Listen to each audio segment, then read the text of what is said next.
I work with a lot of people, a fair amount of people, helping them lead better lives, helping them prosper and enjoy their lives more. And I get a lot of satisfaction from that. What got me into this was seeing people who are stuck, not believing in themselves, stuck in a place where they're not reaching their potential. They're not even scratching the surface. And the reason they're not is because they don't think they can. And the key word in that is think, because it's all coming from their thoughts. And I look at some of these people and they're competent and they're able. And a lot of times you can see things in other people that they can't see in themselves. And it breaks my heart. Honestly, it breaks my heart to see people who are walking around afraid to become who they're here to be. And then they get to be 50 or 60 or beyond that. And they say, I wish I had, I should have, oh, man, if only I had. And then they have regrets because they didn't. Or maybe they're 30 and they say, wow, I should have went to college. I should have done this and this. And they think it's too late for them. Are you kidding me? 30 years old, you think it's too late for you to change courses? You think it's too late for you to get on a different path? Give me a break. You're not even halfway through yet, and you're giving up already. But it's because they tell themselves a story. They tell themselves a big BS story about who they are and what they're capable of and how they can't do it because, and it's not my fault because, I had a tough childhood and people were mean to me and whatever reason they give themselves. It's all bull. It's just some stupid story that they've been listening to all their lives. And chances are they're going to keep listening to that same story or a similar version of that story. Unless they stop themselves and they say, you know what? I had enough of this. How do I know? Who says? How do I know I can't? What if I could? What if I tried? What if I made believe I could and acted like I could and just went for it? What might happen? What might happen?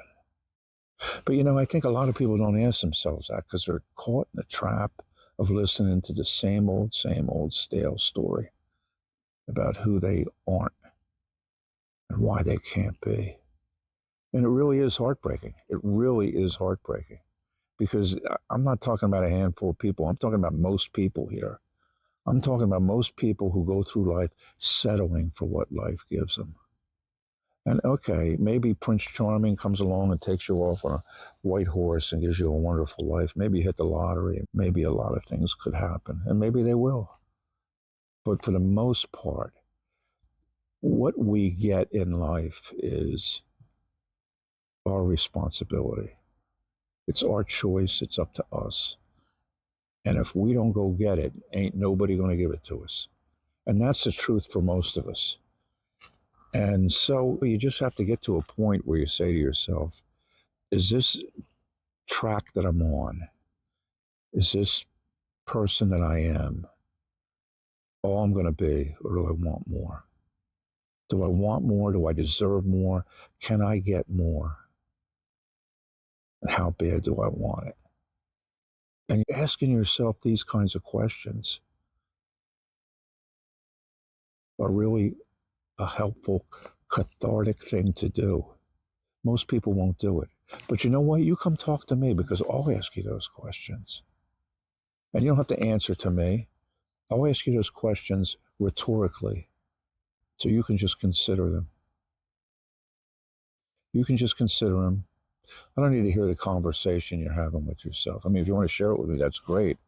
I'd certainly love to weigh in on it, but you don't have to.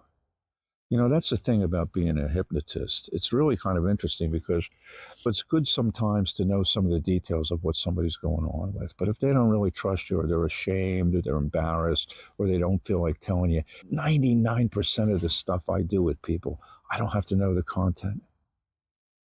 They call it working content free because I don't have to know the details. And in some cases, you know what? It's probably better if I don't know the details. It's probably better if that person keeps those secrets safe with them. It's fine because the questions I'm going to ask are the same. And okay, maybe I don't have the specifics to delve into, but that doesn't matter because what matters is the questions they're asking themselves and the answers they're giving themselves. And sometimes you give yourself an answer and you skim over it really quick and you don't dive into it, you don't delve into it, you don't really examine it. And maybe you can listen to that BS because you're not looking at it too close. But if you stop and you slow it down and you ask yourself, is that true? Is that absolutely, am I sure that's true? And then, regardless of what your answer is, you ask yourself, who might I be without that belief? Who might I be? And what might be possible for me if I didn't have that belief? And I think that's a question most people never ask. And it's heartbreaking. Tom O'Ryan, EquestrianHypnoCoach.com. Keep watching or reach out